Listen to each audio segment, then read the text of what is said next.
Welcome to TDS studios. I friends எல்லாம் சூப்பராக இருப்பீங்கன்னு நினைக்கிறேன். இன்றைக்கி வீரத்துறவி விவேகானந்தருடைய பிறந்த நாள். அதை இளைஞர்கள் தினமாக கொண்டாடுறாங்க. அதனால் எல்லா இளைஞர்களுக்கும் ஒரு பெரிய வாழ்த்தை நான் சொல்லிக்கிறேன், சரிங்களா? ஆனால் இளைஞர்களாக இருப்பதால் மட்டும் இந்த வாழ்த்து உங்களுக்கு உரித்தாகாது. வீரத்துறவி விவேகானந்தருடைய கொள்கை பிடிப்போடு, அந்த வலிமையோடு, எழுமின் விழிமின் என்ற அந்த கோஷத்தோடு நீங்கள் உற்சாகமாக இருக்க வேண்டும், உறுதியாக இருக்க வேண்டும், உயர்வை நோக்கி சென்று கொண்டே இருக்க வேண்டும். அப்படின்னா தான் உங்களுக்கு இந்த வாழ்த்து, சரிங்களா? இன்றைக்கி இளைஞர்கள் தினம் அப்படிங்கிறனால இளைஞர்களை பற்றி கொஞ்சம் லேசாக அப்படியே டச் பண்ணுவோம். ஓகே, இளைஞர்கள் இந்த காலத்தில் ரொம்ப ஸ்மார்ட்டாக இருக்காங்க, பிரமாதமாக படிக்கிறாங்க, நல்ல வேலைக்கு போகிறாங்க, நிறைய சம்பாதிக்கிறாங்க. இதெல்லாம் ஒரு ப்ளஸ் பாயிண்ட்டாக வந்துட்டுருக்கு. அதே நேரம் ஒரு சில மைனஸ் பாயிண்ட்டும் இருக்குது. தேவையில்லாத விஷயங்கள்லையும் கலந்துக்கிறாங்க. அதே மாதிரி அவங்களுக்கு திருமணம் அப்படிங்கிறது ரொம்ப ஒரு போராட்டமாக இருக்குது. அந்த காலத்துல எல்லாம் வயசாக முன்னாடியே பால்ய விவாகம் செஞ்சு வச்சுருவாங்கங்கிறாங்க. இன்றைக்கி வயசான பிறகும் விவாகம் ஏதோ ஒரு வகையில் விவாகம் கல்யாணம் ஆனால் போதுன்னு இருக்கு. ஆனால் மேரேஜ் குதிரை கொம்பாக இருக்குது. எப்படியோ ஒரு இடத்துல மேரேஜ் பண்ணுறாங்க, சரிங்களா? அது காதல் கல்யாணமோ அரேஞ்சு மேரேஜோ ஏதோ ஒரு மேரேஜ் நடக்குது. அதுக்கு அடுத்த பிரச்சனை என்னென்னா குழந்தையின்மை இன்றைக்கி அதிகமாக காணப்படுது. இந்தியாவில் தான் ஜனத்தொகையும் அதிகம், குழந்தை இல்லாதவர்களும் அதிகம். அப்போது அது ஒரு வருத்தமான விஷயமா இருக்குது. தங்களுக்கு வாரிசு இல்லையேன்னு ஏங்குறாங்க, அந்த வம்சம் விருத்தியாகணும்னு நினைக்கிறாங்க. இப்படி பல பிரச்சனைகளில் போயிட்டுருக்கு. அப்போது ஒருத்தர் என்ன பண்ணுறாரு, கொஞ்ச காலம் கழித்து அவர் ஒரு குழந்தைய தத்து எடுக்கலாம்னு நினைக்கிறார். அடாப்டட் சைல்டு அப்படின்னு சொல்கிறாங்க இல்லைங்களா, அந்த மாதிரி ஒரு அடாப்ட் பண்ணலான்னு நினைக்கிறார். அப்போது அவர் கொஞ்சம் பக்திமான், கடவுள் நம்பிக்கை உள்ளவர். நேராக போய் தன்னுடைய குருக்கிட்ட தன்னுடைய ஆசையை சொல்கிறார். இந்த மாதிரி எனக்கு குழந்தை இல்லைங்க, அதனால் நான் ஒரு பையனை தத்து எடுத்துக்கலாம்னு இருக்கேன் அப்படிங்கிற. உடனே அவர் கேட்குறாரு, எதுக்காக இந்த பையனை தத்தெடுக்கணும், அதுக்கு என்ன அவசியம் அப்படிங்கிறார். இல்லை, நாளைக்கு நான் இறந்த பிறகு எனக்கு கர்ம காரியங்கள்லாம் செய்யணும் இல்லையா, அதுக்கு எனக்கு குழந்தை வேணும் இல்லையா, எனக்கு தான் பகவான் குழந்தை கொடுக்கல, பிறக்கலையே, அதனால நான் தத்தெடுக்கிறேன் அப்படிங்கிறார். சரி, நீ ஏன் பகவானுக்கு விரோதமாக செயல்படுறேன்னு ஒரு கேள்வி கேட்குறார். பகவானுக்கு எதிராக நான் எதுவுமே செஞ்சதுலேயே ஒரு துரும்பு கூட கிள்ளி போட்டதுலேயே நான் ஒரு பெரிய பக்திமானாச்சே, என்ன போய் இப்படி சொல்கிறீங்களேன்னு அவர் அப்படியே தூக்கி வாரி போட்டு அசந்துட்டார்.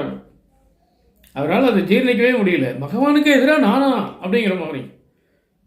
அப்புறம் சுவாமி, புரியலையே நீங்கள் சொல்கிறது, பகவான் உனக்கு குழந்தையை கொடுக்கலை, சரியா? நீயும் உங்கள் தம்பியும் ரெண்டே பசங்க தான் உங்கள் வீட்டில், வேறு குழந்தைகள் இல்லை. உங்கள் தம்பிக்கும் ஒரே ஒரு பொண்ணு தான், வேறு குழந்தைகள் இல்லை, சரிதானே? சரிதாங்க. அப்போது உனக்கு ஏன் குழந்தை இல்லை, உன்னுடைய தம்பிக்கு ஏன் ஒரே ஒரு பெண் மட்டும் அப்படின்னு என்னைக்காவது யோசிச்சு பார்த்துருக்கியா? அதான் பகவானுடைய விருப்பம். அதாவது யார் ஒருவருக்கு, நல்லா கவனிங்க, யார் ஒருவருக்கு இத்தனை பிறவிகள் முடிந்து இப்பொழுது எடுத்திருக்கும் இந்த பிறவிதான் கடைசி, இந்த பிறவியுடன் உனக்கு மறுபிறவி கிடையாது என்று பகவான் முடிவு செய்யும் பொழுது உங்களுக்கு குழந்தையை கொடுப்பதில்லை. பகவானுடைய எண்ணத்துக்கு விரோதம் சொல்கிறது இதுதான். உனக்கு கர்ம காரியங்கள் செய்ய தேவையில்லைன்னு பகவான் முடிவு பண்ணும்போது, எனக்கு கர்ம காரியங்கள் செய்ய பையன் வேணும்னு நீ முடிவு எடுக்கிறது விரோதமா ஆதரவா நீ சொல்லு அப்படிங்கிற. ஆமாங்க, விரோதம் மாதிரி தான் தெரியுது.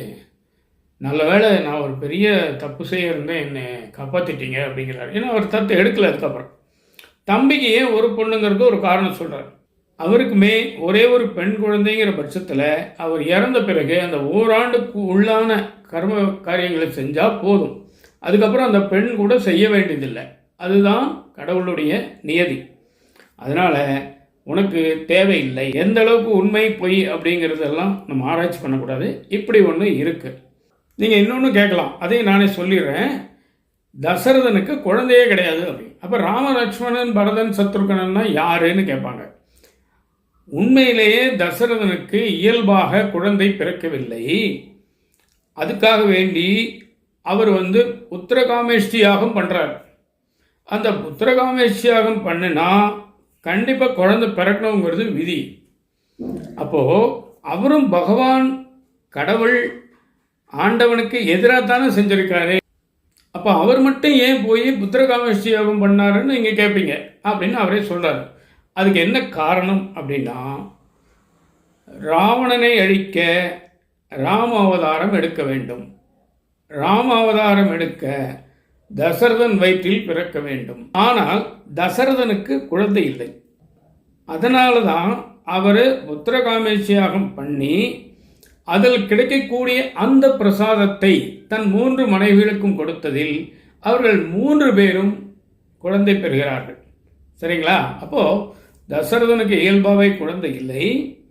ஆனாலும் ஒரு அவதார நோக்கம் காரணமாக ராமர் அவர் வயிற்றில் பிறக்க வேண்டும் என்பதற்காக அவர் அந்த யாகத்தை பண்ணி அந்த குழந்தை பெற்றுக்கிறார். அதுவும் கடவுளின் விருப்பம்தான். ரெண்டுமே கடவுளின் விருப்பம்தான். உனக்கு குழந்தை இல்லை அப்படிங்கிறதும் ஆண்டவனுடைய விருப்பம். சரி, இந்த காரணத்துக்காக இந்த மாதிரி ஒரு பையனை உனக்கு நான் கொடுக்குறேன் அப்படிங்கிறதும் கடவுளுடைய விருப்பம் தான். இதுதான் விஷயம். நிச்சயமாக இந்த விஷயம் உங்களுக்கு பிடிச்சிருக்கும்னு நம்புகிறேன். உங்கள் கருத்துக்களை எதிர்பார்க்குறேன். மீண்டும் அடுத்த எபிசோடில் சந்திப்போமா? அதுவரை உங்களிடம் விடைபெறுவது உங்கள் அன்பு டி. சண்முக சுந்தரம், போத்தனூர், கோயம்புத்தூர். நன்றி, வணக்கம்.